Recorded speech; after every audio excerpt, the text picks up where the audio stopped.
नमस्कार शेतकरी मित्रांनो, स्वागत आहे तुमचं मेष यूट्यूब चॅनलमध्ये. तर शेतकरी मित्रांनो जे आहे, आज आहे 22 मे, तर उद्या आहे 23 मे. तर राज्यामध्ये आपलं जे आहे आज रात्रीच्या दरम्यान आणि उद्याच्या दरम्यान राज्यामध्ये चांगला जोरदार ते अतिमुसळधार पाऊस आपल्याला पाहायला मिळणार आहे. तर हा पाऊस नेमकी कोणत्या भागामध्ये आणि कुठे पडणार आहे याचाच अंदाज आपण या व्हिडिओमध्ये जाणून घेणार आहोत. तर त्यामुळे जे आहे शेतकरी मित्रांनो, हा व्हिडिओ तुम्ही शेवटपर्यंत नक्की पहा.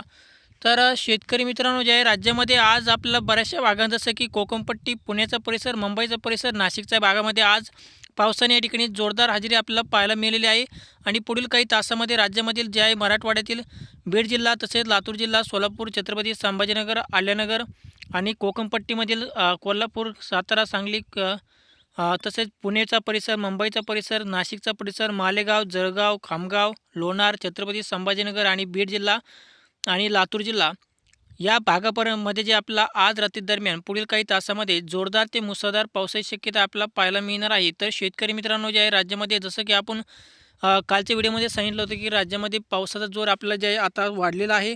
आणि राज्यामध्ये हा जो पाऊस आहे आपला जे आहे शेतकरी मित्रांनो, राज्यामध्ये आता कोकणपट्टीमध्ये जास्त पाऊस पडणार आहे, पुण्याच्या परिसरामध्ये जास्त पाऊस राहील आणि नाशिकच्या परिसरामध्ये आणि मुंबईच्या भागामध्ये पावसाचा जोर हा जास्त राहील. आणि हा जो पाऊस आपला जे आहे फक्त बीड जिल्ह्यापर्यंत राहणार आहे. म्हणजे बीड जिल्ह्यापर्यंत, अहिल्यानगर जिल्हा, बीड जिल्हा, लातूर जिल्हा आणि छत्रपती संभाजीनगर या जिल्ह्यापर्यंतच राज्यामध्ये पावसाची हजेरी आपल्याला पाहायला मिळेल. जसं की विदर्भातील जिल्ह्यामध्ये आपला जे आहे पाऊस हा पडणार नाही.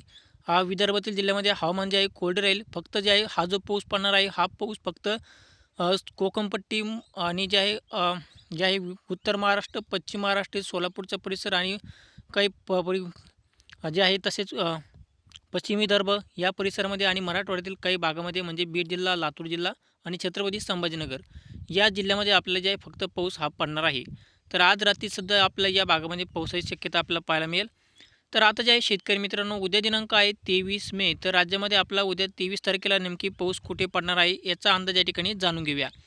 तर 23 तारखेला म्हणजे उद्या 23 तारखेला जे आहे शेतकरी मित्रांनो, राज्यामध्ये आपलं जे आहे उद्या सकाळपर्यंत, सकाळपासून ते दुपारपर्यंत म्हणजे 11-12 वाजेपर्यंत हवामान जे आहे पूर्णपणे या ठिकाणी कोरडे पाहायला मिळत आहे. आणि दुपारनंतर म्हणजे 1-2च्या दरम्यान दरम्यान जे आहे राज्यामध्ये पावसाला पुन्हा एकदा जो पावसाला सुरुवात होईल. आणि जो पाऊस आपला जे आहे एक दुपारपासून ते जवळजवळ रात्रीपर्यंत राज्यामध्ये चांगला जोरदार तर विजांच्या कडकडासह जोरदार ते मुसळधार पाऊस आपल्याला पाहायला मिळणार आहे. तर हा पाऊस आपल्या जे आहे संपूर्ण कोकणपट्टीमध्ये जसं की रत्नागिरी, कोल्हापूर, राजापूर, कणकवली, निपाणी, मिरज, जत, तसेच जे आहे सावंतवाडी, बेलगाव, गोकाक, पलटण, चिपळूण, सातारा आणि भोर, महाड, नीरा, बारामती, पुणे आणि अलिबाग, लोणावळा, खेड, मुंबई, तसेच जे आहे आपला जुन्नर, अकोले, वसई, बोईसर, नाशिक, इगतपुरी, जोहार या परिसरापर्यंत आपलं जे आहे चांगला जोरदार ते मुसळधार पाऊस आपला उद्या दुपारनंतर या ठिकाणी पाहायला मिळेल. तसेच जे आहे आल्यानगरच्या भागामध्ये सुद्धा पावसाचा जोर आपल्याला पाहायला मिळणार आहे. आल्यानगरचा जिल्हा, संपूर्ण आल्यानगर भागामध्ये जो पुण्याच्या साईडचा परिसर आहे त्या भागामध्ये पाऊस जास्त राहील.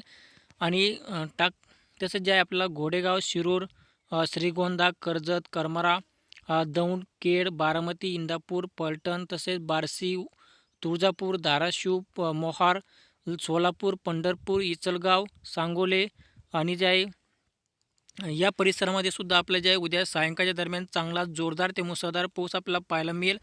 आणि बीड जिल्ह्यामध्ये सुद्धा पावसाची शक्यता राहील. बीड जिल्ह्यामध्ये रात्रीच्या दरम्यान पाऊस आपल्याला पाहायला मिळेल. बीड जिल्हा, तसेच जे आहे आल्यानगरचा जो साईडचा बीड जिल्ह्या साईडचा जो भाग आहे म्हणजे पैठण, पाथर्डी, श्रीरामपूर, तसेच जे आहे छत्रपती संभाजीनगर, माजलगाव, परळी, जामखेड, करमाळा आणि लातूर, धाराशिव आणि परभणीच्या काही भागामध्ये आपलं जे आहे उद्याच्याला सुद्धा जे आपला उद्या रात्रीच्या दरम्यान चांगला जोरदार ते मुसळधार पाऊस आपल्याला पाहायला मिळणार आहे. तर हा जो पाऊस आपल्याला जसं की आपण सांगितलं आत्ताच, हा जो पाऊस आपल्याला जे पडणार आहे हा पाऊस मुंबई, पुणे या परिसरामध्ये आणि कोकणपट्टीमधील भागामध्ये जास्त पडणार आहे. त्या भागामध्ये पाणी होईल असा म्हणजे जोरदार ते मुसळधार पाऊस आपल्याला पाहायला मिळेल. आणि मराठवाड्यातील फक्त 3च जिल्ह्यामध्ये पाऊस राहील. हा म्हणजे फक्त छत्रपती संभाजीनगरच्या काही भागामध्ये पाऊस पडेल, बीड जिल्हा आणि लातूर जिल्हा. परभणीच्या भागामध्ये आपलं परभणी जिल्ह्या माजलगावपर्यंत पाऊस जास्त राहील. माजलगावच्या नंतर जो परभणीचा साईडचा परिसर आहे, परभणीच्या भागामध्ये फक्त जे आहे थोडाफार पावसाचे शितुरे थोडाफार पाहायला मिळेल. फार जास्त पाऊस पडणार नाही. आल्यानगर भागामध्ये सुद्धा पाऊस पडेल, परंतु आल्यानगर भागामध्ये जो पुणे साईडचा परिसर आहे त्या भागामध्ये, शिरूरचा परिसर त्या भागामध्ये पाऊस जास्त राहील. आणि इकडं पाथर्डी, तसेच या परिसरामध्ये आपलं जे पावसाचा जोर फक्त रात्रीच्या दरम्यान पाहायला मिळेल. मध्यम स्वरूपाचा पाऊस राहील.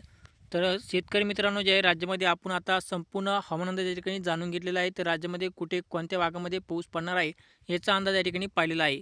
तर सध्या तुमच्या भागामध्ये सध्या वातावरण कसं आहे, तुमच्याकडे पाऊस पडला का ते सुद्धा आम्हाला खाली कमेंट करून नक्की सांगा. तर शेतकरी मित्रांनो जे आहे राज्यामध्ये चांगला पावसाचा जोर आपल्याला सध्या पुढील आज रात्रीच्या दरम्यान आणि पुढे उद्याच्याला सुद्धा जे आहे राज्यामध्ये चांगला जोरदार ते मुसळधार पाऊस आपल्याला पाहायला मिळेल. फक्त हा जो पाऊस आपल्याला जे आहे शेतकरी मित्रांनो विदर्भातील जिल्ह्यामध्ये राहणार नाही. विदर्भातील जिल्ह्यामध्ये हवामान कोरडे राहील. फक्त विदर्भ सोडून मराठवाड्यातील काही भाग सोडून या सगळीकडे पाऊस पडणार आहे. आणि खांद्याच्या परिसरामध्ये सुद्धा पावसाचा जोर राहणार नाही. फक्त थोडाफार पडेल. आणि फक्त उत्तर महाराष्ट्र, मुंबई, पुणे या भागामध्ये पाऊस हा जास्त पडणार आहे. तर हा होता शेतकरी मित्रांनो हवामान अंदाज. तर तुम्हाला आमचा हवामान अंदाज आवडला असेल तर शेतकरी मित्रांनो जे आहे नक्की लाईक करा आणि तुमच्या भागामध्ये सध्या पाऊस चालू आहे का ते सुद्धा आम्हाला खाली कमेंट करून नक्की सांगा.